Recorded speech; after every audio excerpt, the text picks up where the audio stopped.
Hello students, welcome to another lesson for summer school. I'm Miss Frank, as you already know. Today is Tuesday, June 16th, and so we have a lesson that's continuing on with our writing lessons. So our body paragraphs are what comes next. Yesterday we went over thesis statement and introduction. Today, our only portion of the lesson is going to be about body paragraphs.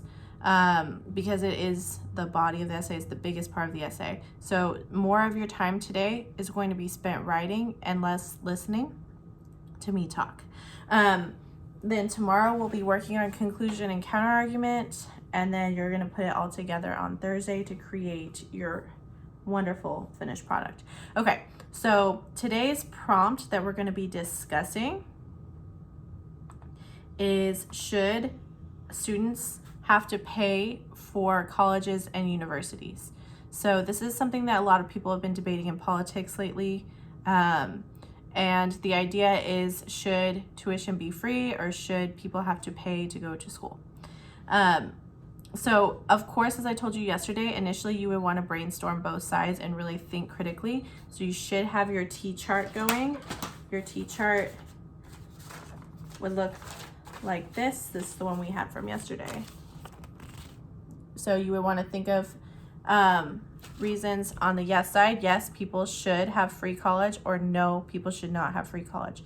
So I'm not going to go through it as extensively because that was a lesson from yesterday, but I would say yes, people should have free college because it would decrease poverty. It would decrease the achievement gap between rich and poor. It would keep people from having to get student loans. Public universities are partially paid for by taxpayers, so taxpayers should be able to access them. So those are my reasons for yes. My reasons for no is it would be very expensive for the government and for taxes to pay for colleges and universities. So the taxes probably would have to go up in order to make that happen.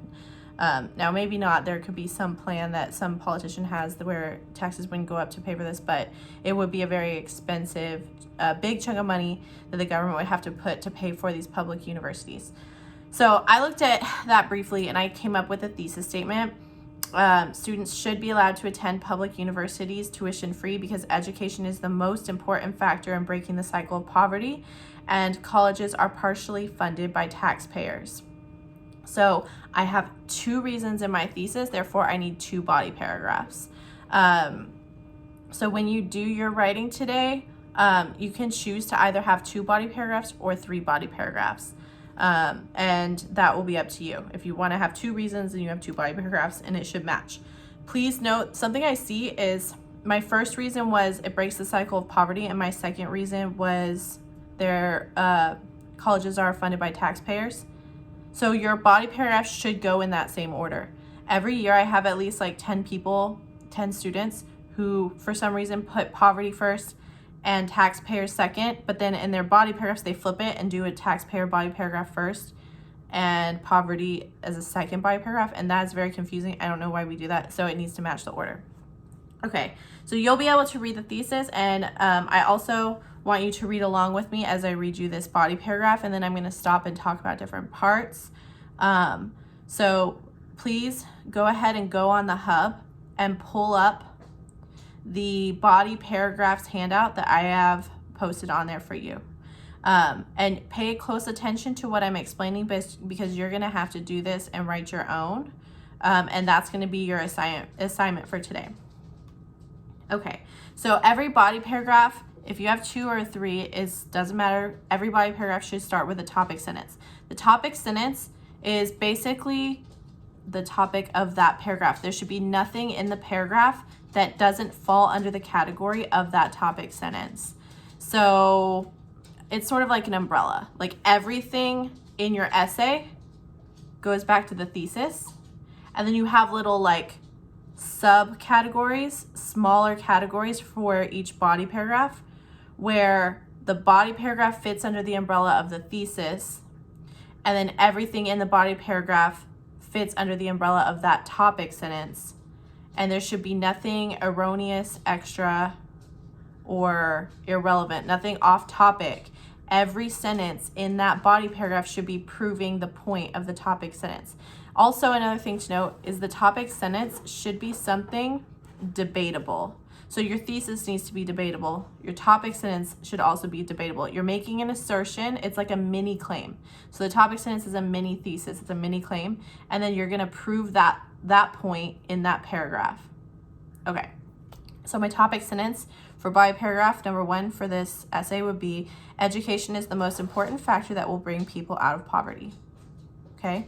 Someone could argue with that. That is debatable. It's technically an opinion. And then that whole paragraph is going to be proving that mini thesis, that sub point. So you can see on the handout that you have pulled up. I'm going to continue reading. Without access to education, specifically higher education, young people are being forced to continue along in life with a low-paying job, and they will never be able to thrive. So many young people would love to better themselves with advanced degrees, but the prospect of paying for those degrees is daunting. For example, okay, so somewhere close to the beginning of your body paragraph, I want you to provide a specific example.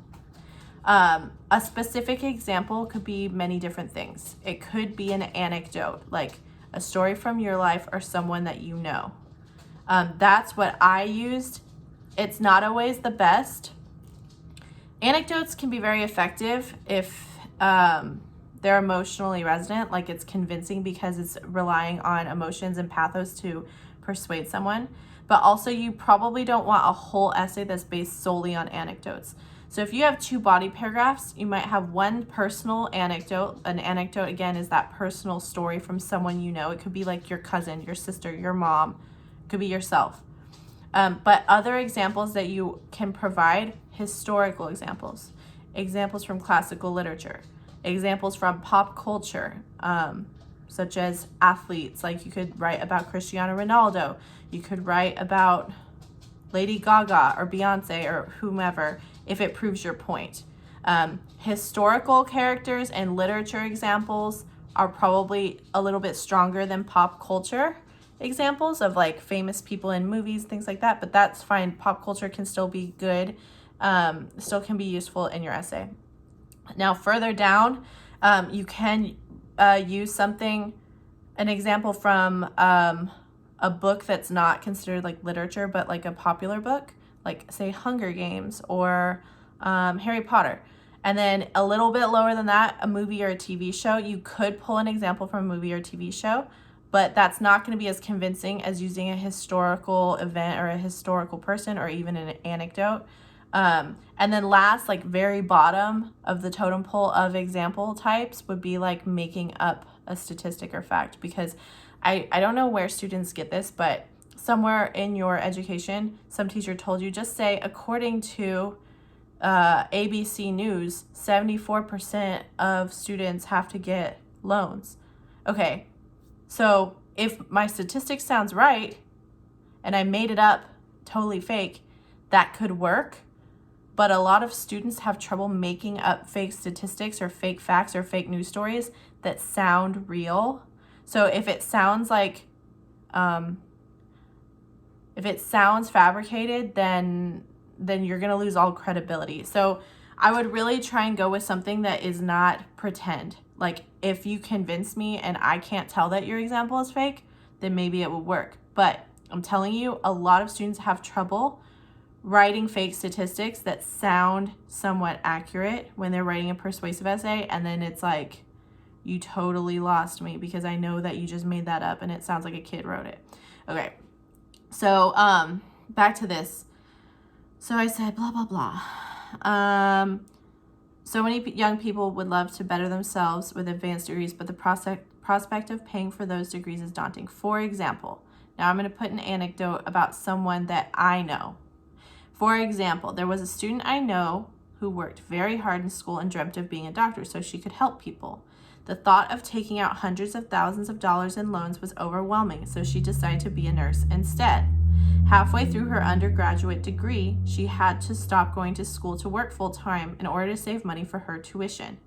Once she stopped going to school, it was harder to start because she was only making just above minimum wage and had trouble saving significant amounts of money to pay for her school.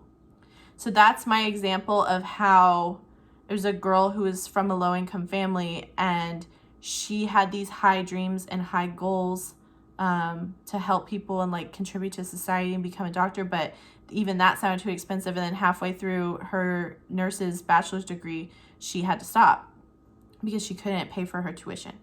Now, I mean, there are things like loans and grants and things, you know, it's not like, oh, she could never go back. So I don't want you to think that in real life, but this is my example that I'm using to support my position. So I don't want to give the other side of it yet.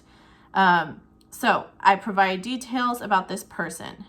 And let's see, 1, 2, 3, 4, 5 sentences long. I wouldn't make it any longer than that. You want your example to be a portion of your body paragraph, but not the whole paragraph. So I have my topic sentence and then a little bit of a transition and then my example, my specific example. She's a person that I knew. And then I'm going to put analysis and explain how my example proves my point. So we're going to pick up on the analysis portion. This example clearly shows a young, hardworking woman who wanted to have a better life for her and her family. She was diligent in her schoolwork and also her work as a waitress, but that was not enough for her to be able to pay for her living expenses and tuition. If only public colleges and universities were free, she would not have to struggle when all she wanted to do was have a job that helped people. Okay, so the analysis part here at the end is where I connect how does my example prove my point. So you have your topic sentence, which is your point, your example, which matches your topic sentence, and then your analysis, which is the explanation or the connection between the specific specific example and the thesis and the topic sentence. Okay, so you should have, let's see, 1, 2, 3, 4. I have 4 sentences of analysis. You should have about equal amounts of example and analysis. So keep that in mind. You don't want to have 7 sentences of example and 1 sentence of analysis or vice versa. The last thing I wanted to address is a lot of students before their example will write the transition phrase for example like I did. It's fine, but you don't want to do that 3 times in your essay because it seems repetitive and boring. You don't want to be repeating the same phrase. So we have lots of different transition words and phrases that we should be implementing. You might say in addition if you want to add more explanation. You might say furthermore, moreover, consequently, for example, for instance. If you're going to talk about the opposite, you might say however. And then we have our time related transition words. You might say after that, afterward, before, then, next, first, second, last, rarely, most importantly. You might have some words that say similar that are showing comparison or similarities. You might say similarly, likewise, in this fashion, in like manner. You might want to, at the end of your body paragraph, put an emphasis transition. You might want to say above all, indeed, truly, of course, certainly, surely, in fact, really, in truth. So there's lots of different transition words and phrases. I'll post this link to the hub so you can go ahead and look at them. But I want you to try. You don't have to have a transition word or phrase in every paragraph because then it becomes like this thing where you're like picking a random one and inserting it. But it does give your writing more meaning and organization. So try and utilize a couple new transition words or even old transition words, a couple transition words in your body paragraphs at some point, either in both or one or the other, but I wouldn't use more than like 5, so don't go crazy with it. Just sprinkle a few in where they make sense in the context. Okay, with that, that's all I have to say for today. So you will be going onto the hub and you'll be writing 2 or 3 body paragraphs and turning them in for your work today. You don't have anything on vocab and you don't have anything on no writing today, as long as you're caught up with the other work. Okay, bye. Have a good day.